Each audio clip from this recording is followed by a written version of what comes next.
The stars had always called to humanity, but they never expected anyone to answer back. When the massive alien vessel appeared above Earth's moon, every government on the planet held its breath.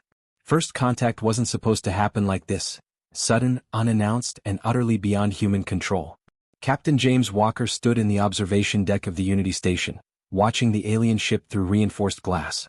It was beautiful in a way that made his chest tight, all flowing curves and pulsing lights, like someone had carved a cathedral from liquid metal. Nothing humanity built looked like that. Their ships were boxy, practical, held together with rivets and prayer. The aliens called themselves the Velcrin, and they came with others. A dozen species, all part of something called the Galactic Council. They had been watching Earth for decades, they said, waiting for humans to develop faster-than-light travel. Now that humanity had taken its first stumbling steps beyond the solar system, the Council decided it was time to make introductions.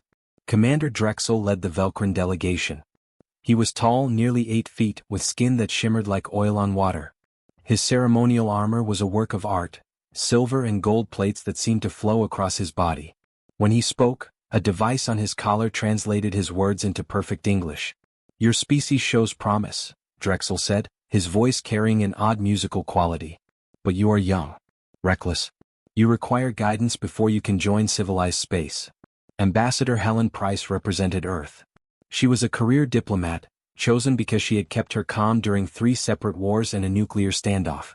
If anyone could handle alien politics, it was her. But even she looked nervous as she sat across from Drexel in the conference room. "We appreciate the Council's interest," Helen said carefully. "But humanity values its independence.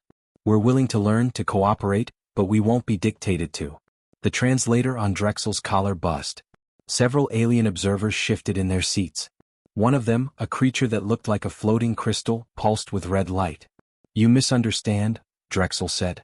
"This is not negotiation. This is assessment. We determine if you are suitable. If you pose a threat to the greater community." James watched from his position near the door. He was there as military escort along with 2 armed guards. Standard protocol. Nothing threatening. His hand rested near his sidearm, a simple 9mm pistol. Old technology by Earth standards, ancient by alien ones. The meeting went downhill fast. The aliens wanted Earth to submit to Council oversight. They wanted human weapons technology studied and regulated. They wanted to place observers in human governments, to ensure humanity didn't do anything unfortunate as they expanded into space. Helen's face remained calm, but James could see her jaw tighten.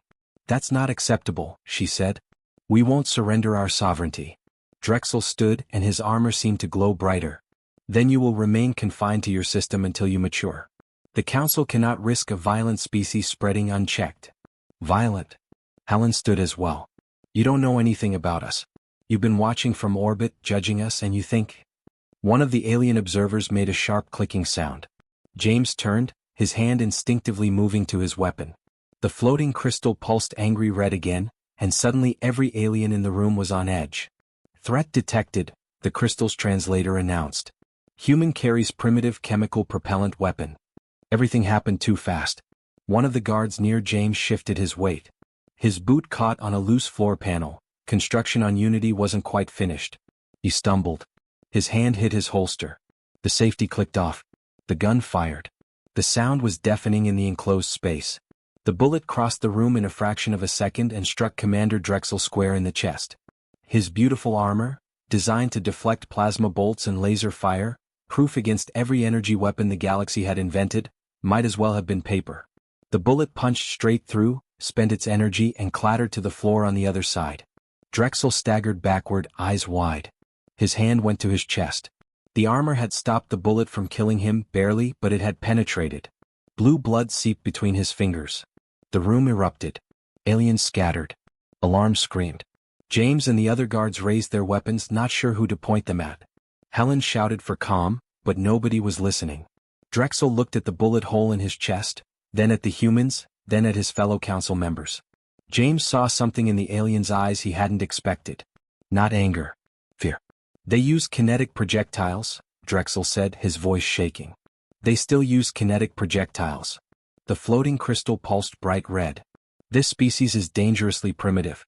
They cannot be trusted in civilized space." Within an hour, the council delegation had returned to their ships. Within a day, their verdict was delivered. Earth would be quarantined. No human vessel would be permitted beyond the solar system until humanity abandoned its barbaric weapons and embraced proper civilization. The blockade began within a week. 50 alien warships, positioned at the edge of human space, their elegant hulls glittering against the stars. Humanity's first contact had ended in isolation, all because of one bullet and the terrifying realization that the galaxy had forgotten what real firepower looked like. 6 months behind an alien blockade changed humanity in ways the Galactic Council never anticipated. While 50 warships sat at the edge of the solar system, preventing any human vessel from leaving, Earth's greatest minds were busy solving a puzzle the aliens had accidentally given them. Dr. Robert Hayes worked in a laboratory buried 3 miles beneath the Nevada desert. Around him, scattered across tables and suspended in anti-gravity fields, were fragments of alien technology. Pieces salvaged from old probes, traded goods from before the blockade, and one very interesting chunk of Velcron armor that had been accidentally left behind on Unity Station. Robert ran his hand through his graying hair and stared at the armor fragment under his microscope. For the 100th time he watched the recording of how the bullet had punched through it. The armor's energy field had flickered, tried to activate, then failed completely. The physical plate underneath had crumpled like aluminum foil. They optimized for the wrong threat, he muttered. His assistant, a young engineer named Patricia Cole, looked up from her workstation. Sir? The council species. They've been fighting each other for thousands of years, right? But they all use energy weapons. Plasma, lasers, particle beams. So their defenses evolved to counter energy. Their shields disperse heat, their armor reflects and absorbs radiation.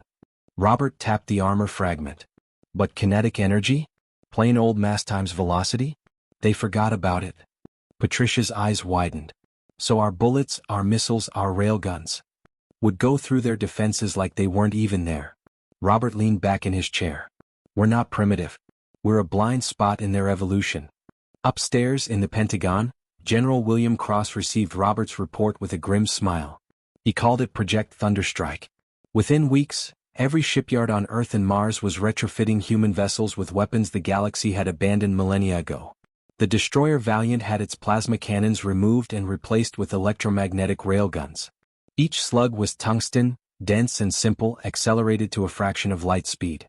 The cruiser Defiant received missile pods, nuclear-tipped, because if energy weapons weren't the standard, why not use humanity's most powerful option?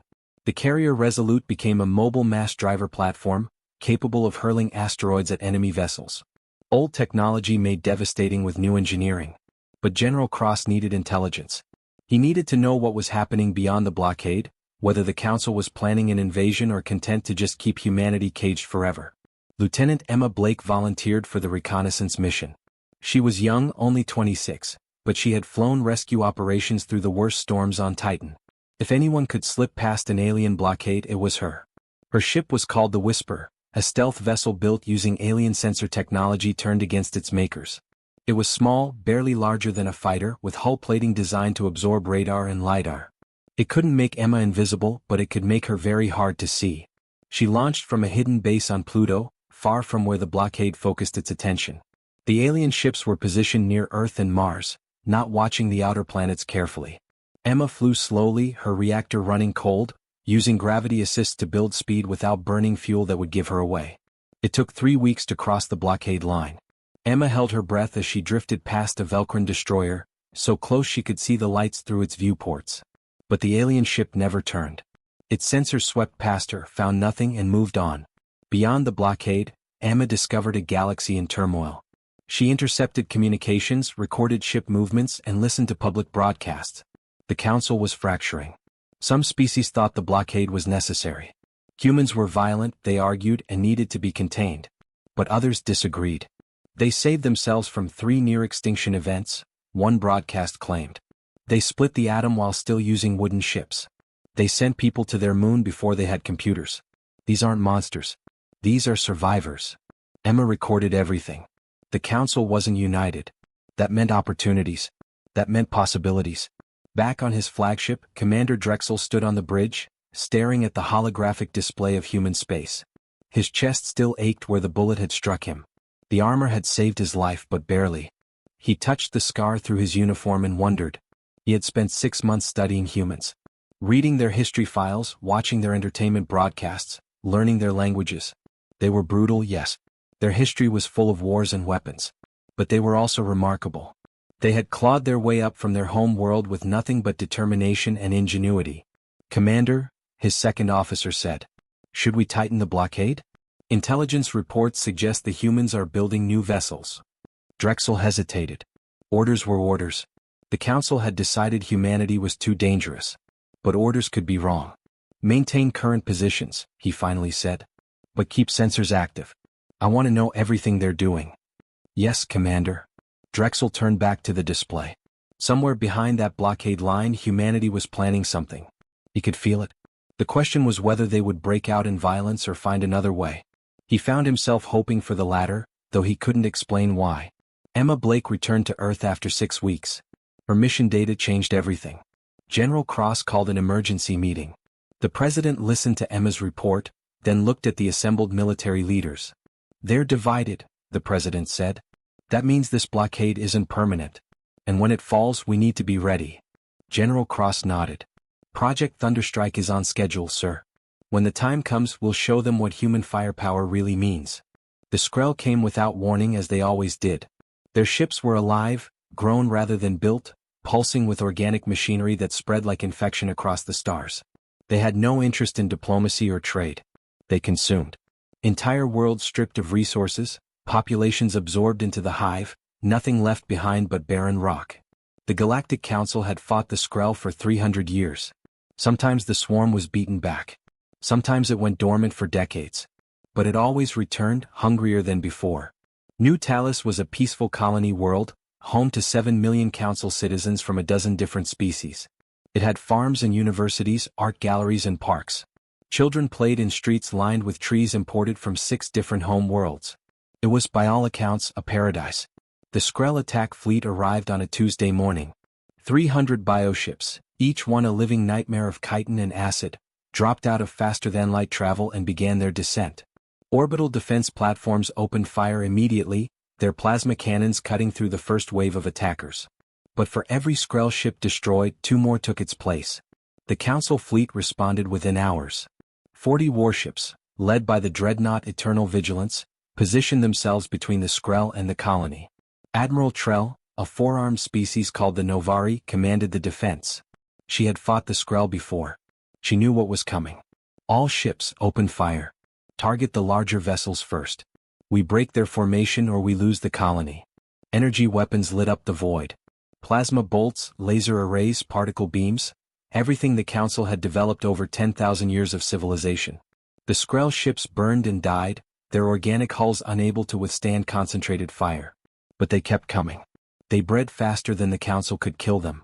On New Talos, the first Skrell landing pod struck ground.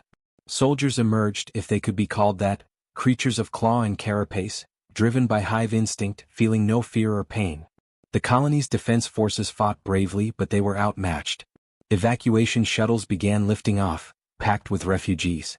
Admiral Trell watched her tactical display with growing desperation. Her fleet had destroyed nearly 100 Skrell vessels, but 200 remained. And now her sensors detected something worse. A Skrell worldship was approaching, a massive bioconstruct capable of carrying millions of warriors. If that thing reached New Talos, the colony was finished. "All ships, concentrate fire on the worldship. We have to stop it before—" "Admiral," her sensor officer interrupted. "New contacts. 12 vessels just dropped out of FTL. They're human." Captain James Walker sat in the command chair of the destroyer Valiant, watching the battle unfold on his view screen. Beside him, his tactical officer was reading off numbers that should have been impossible. 40 Council ships engaging approximately 200 hostiles. "No, wait, 220. They're getting overwhelmed, sir." James had been patrolling near the blockade line when Emma Blake's reconnaissance data had come through. The Skrell were attacking New Talos. The Council needed help. Command had been clear: remain in human space, do not engage, let the aliens handle their own problems. James had made a different choice. So had the captains of 11 other destroyers. They were all technically committing mutiny, but James found he didn't care. There were 7 million people down there. "Take us in," James ordered. "All ships, weapons free. Show them what we brought." The human destroyers accelerated to attack speed, their railguns charging. The Skrell had never encountered humanity before. They had no data on human weapons, no understanding of what was about to hit them. The Valiant's railgun fired. A tungsten slug, magnetically accelerated to 30,000 kilometers per second, crossed the distance in seconds. It struck a Skrull bioship dead center. The kinetic impact was catastrophic. The ship didn't burn or explode cleanly like it did with energy weapons. Shattered. Pieces of chitin and organic matter scattered across the void, the sheer physical force tearing the creature apart at a molecular level. Target destroyed, the tactical officer said, his voice awed. Sir, their armor doesn't even slow the rounds down. Then let's not slow down either. All railguns, continuous fire. Missile batteries, prepare nuclear payloads. The Skrull swarm turned to face this new threat. They had numerical superiority. They had experience. But they had never fought projectiles that moved faster than they could react. The human destroyers carved through their formations like knives through paper. Admiral Trell watched in disbelief. 12 human ships were doing what her 40 couldn't, actually driving the Skrull back. Every railgun shot destroyed a target. Every missile vaporized clusters of bioships. It wasn't elegant. It was brutal, efficient, and terrifying. The destroyer Defiant broke through the Skrull line and positioned itself above New Talos. Its mass driver locked onto the approaching world ship, a creature the size of a small moon, covered in organic weapons and birthing chambers. Fire, commanded Captain Lisa Reynolds. The mass driver launched a single projectile. Not a sophisticated missile or a carefully aimed energy beam. Just a chunk of tungsten the size of a bus, moving at relativistic speed. When it hit the world ship, the kinetic energy released was equivalent to several nuclear weapons. The creature's hull crumpled inward, its organic systems catastrophically failing. It began to list, dying in the void. The remaining Skrull ships scattered. Their hive mind calculated the odds and found them unacceptable. Within 20 minutes, the swarm retreated, leaving behind debris and destruction. On the Eternal Vigilance, Admiral Trell stared at her view screen. The human ships hung in space, their hulls scorched but intact. 40,000 colonists were saved. The colony would survive. She opened a communication channel. Human vessels, this is Admiral Trell. You saved us. Thank you. James Walker's face appeared on her screen, looking tired but satisfied. Just returning a favor, Admiral. We're all in this together, whether the Council wants to admit it or not. Commander Drexel watched the battle recordings from his flagship at the blockade line. He watched the railgun strikes, the missile barrages, the casual destruction of threats his people had struggled against for centuries. He watched humans fight with weapons the galaxy had forgotten, and win decisively. He opened a secure channel to Council headquarters. This is Commander Drexel. Recommend immediate termination of human quarantine. They're not the threat. They're the solution we've been missing. The blockade lifted at dawn. The council chambers on Valoris Prime had never seen anything quite like the ceremony taking place.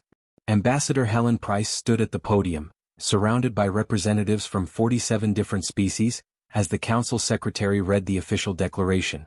Humanity was being granted provisional membership in the Galactic Council, the first new species admitted in 200 years. There was applause, polite and measured.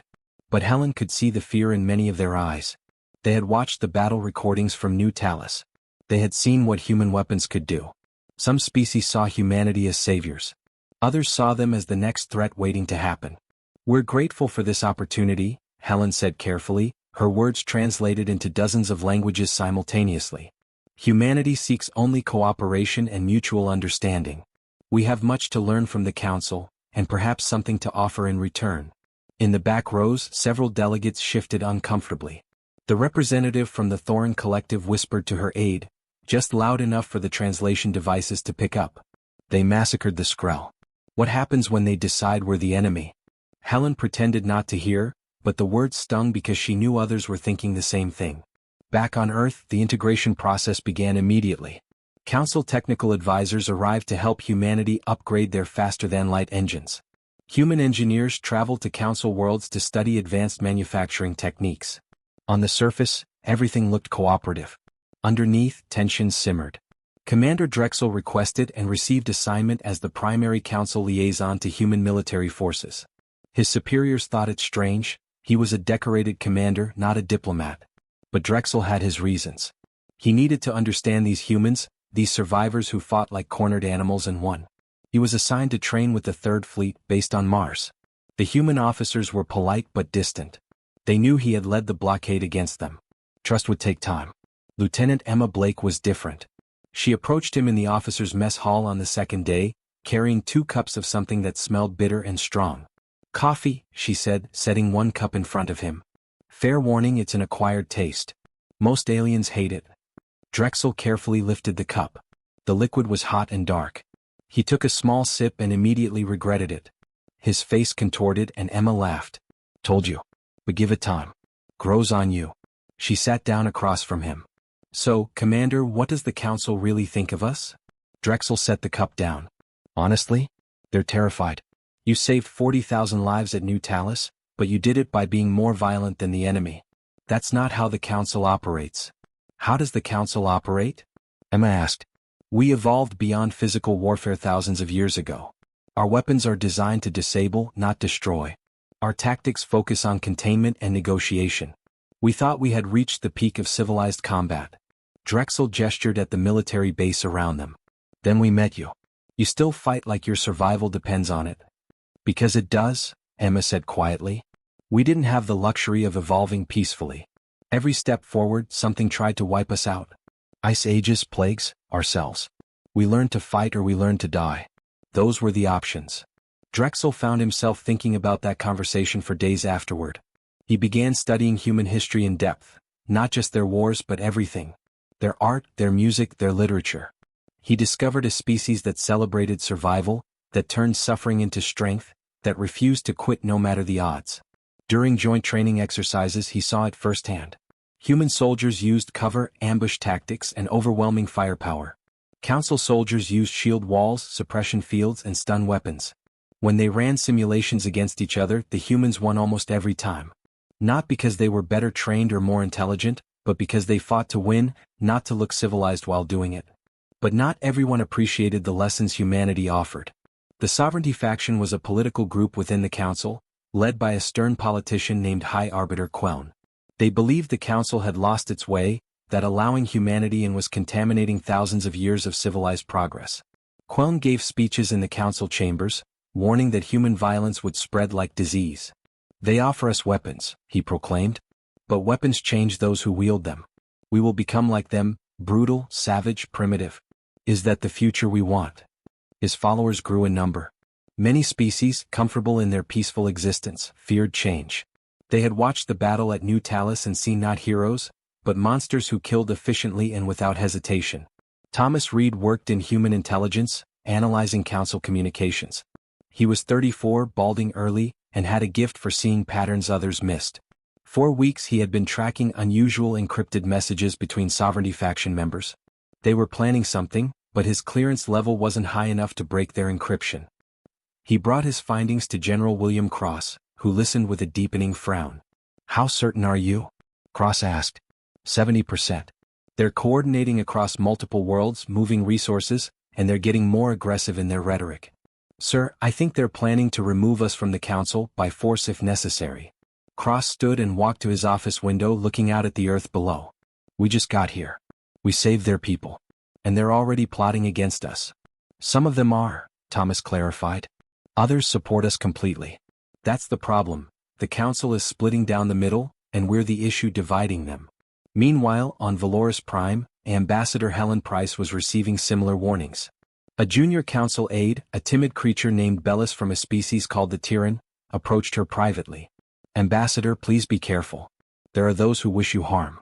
High Arbiter Queln speaks of preserving civilization, but his followers speak of purging corruption. You must watch yourself." Helen thanked Bellis, but the warning settled like ice in her stomach. She sent encrypted messages to Earth. "Increase security. Watch for threats. Trust no one completely." On Mars, Emma Blake found Commander Drexel in the observation deck, staring at the red planet below.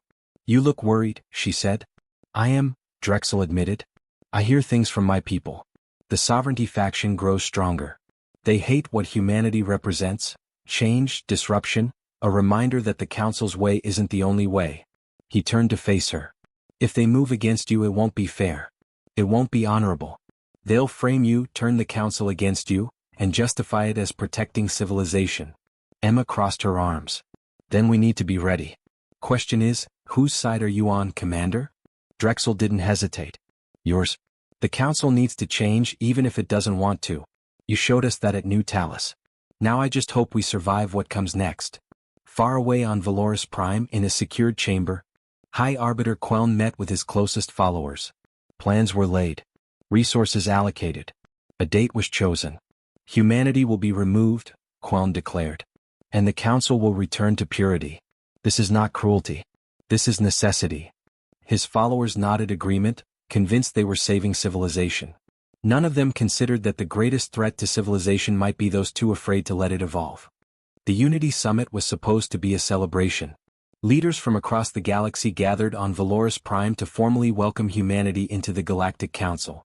Speeches were prepared, treaties ready for signing, and Ambassador Helen Price had practiced her remarks for weeks. It should have been humanity's greatest triumph. Instead, it became their darkest hour. The attack came during the opening ceremony. High Arbiter Queln stood at the podium, speaking about unity and civilization, when suddenly every screen in the chamber went dark. Emergency lights flickered on. Then the screens blazed back to life, showing a horrific sight. Ambassador Helen Price lying on the floor of her quarters, blood pooling around her body, and a human security officer standing over her with a weapon. The chamber erupted in chaos. Delegates screamed and fled. Armed guards rushed in from all directions. And High Arbiter Queln's voice cut through the panic, amplified across every speaker in the building. Humanity has revealed its true nature. They have assassinated Ambassador Price to create chaos and seize control. This is what happens when we allow violence into civilized space. The Council must act immediately. Within minutes, Sovereignty faction forces seized control of the planetary defense network. Warships loyal to Queln surrounded Valoris Prime. Every human delegate at the summit was placed under arrest. And across the galaxy, the message spread: humanity had betrayed the Council's trust. On Mars, Captain James Walker watched the broadcast with growing horror. The footage looked real. The evidence seemed damning. But something felt wrong. Helen Price wouldn't have been killed by her own security. She was too careful, too protected. It's a setup, Lieutenant Emma Blake said, standing beside him. They fabricated this. They had to. Commander Drexel burst into the command center, his skin color shifting through shades that indicated extreme distress. You're right. It's false. I've been monitoring Sovereignty communications for weeks. They planned this. Ambassador Price isn't dead, she's been taken hostage. The body in that video is fabricated using holographic technology. Can you prove it? James asked. Not from here. The evidence is on Valoris Prime, in their central command facility. But the planet is locked down. No ships in or out. Thomas Reed, who had been working furiously at his computer terminal, looked up. I can get us in. The Sovereignty faction seized military networks, but they don't control everything. The civilian traffic control system has backdoors, old security flaws nobody bothered to patch because who would want to infiltrate through weather satellites? James made his decision in seconds. Emma, gather your team. Drexel, you're coming with us. We're getting Helen back and exposing this lie. Sir, his second officer protested, if you're wrong you'll start a war. And if we do nothing, humanity gets expelled from the Council and marked as murderers forever.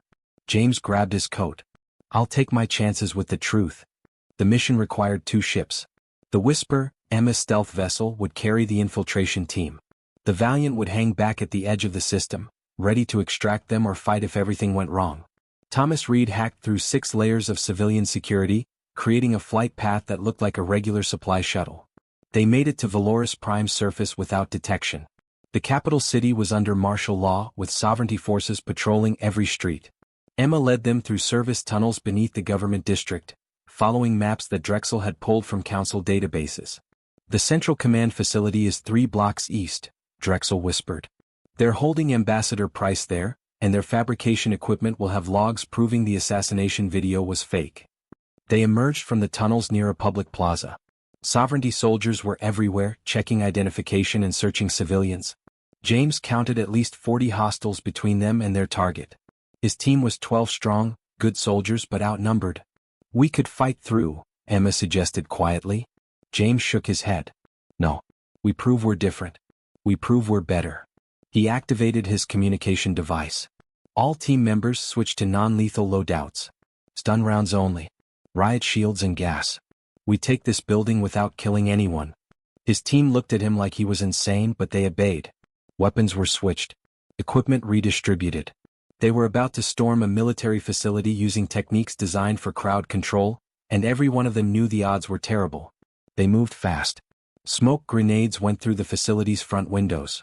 Stun rounds took down the exterior guards before they could raise the alarm. James led the breach, his shield up, moving through the building room by room. When Sovereignty soldiers appeared, they were hit with non-lethal munitions, rubber bullets, electrical charges, tear gas. It was messy and chaotic, but it worked. The Sovereignty forces were equipped for warfare, not riot suppression. They wore armor designed to stop plasma bolts, not absorb kinetic impact from rubber rounds. Their shields dispersed energy but did nothing against gas. The galaxy was watching. Every major news network had hacked into the building's security cameras.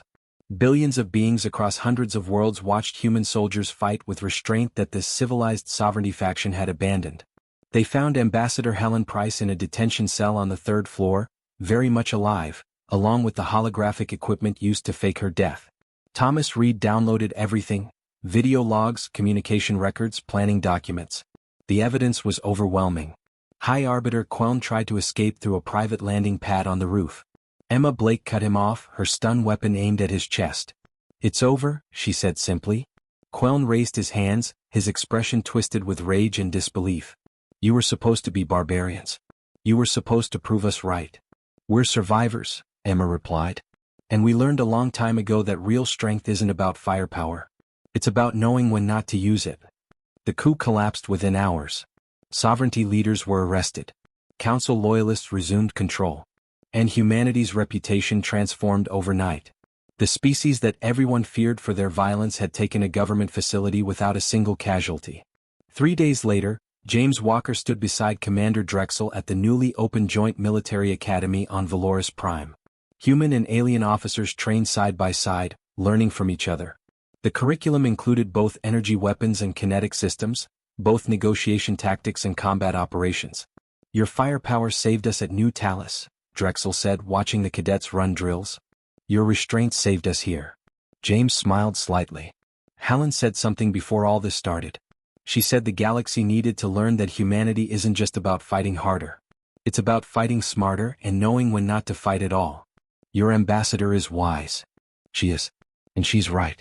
Real civilization isn't about abandoning violence. It's about understanding when violence is necessary and when it's not. Your people forgot how to fight. My people forgot how to stop. Together, maybe we get it right." They watched the sun set over Valoris Prime, 2 officers from different worlds, representing a new kind of alliance. One built not on uniformity but on understanding that diversity, in weapons, in tactics, in philosophy, created strength. The galaxy was changing. Humanity had brought their firepower, their violence, their brutal efficiency. But they had also brought something else: the wisdom to know that the strongest weapon was sometimes the one you chose not to fire. And that made all the difference.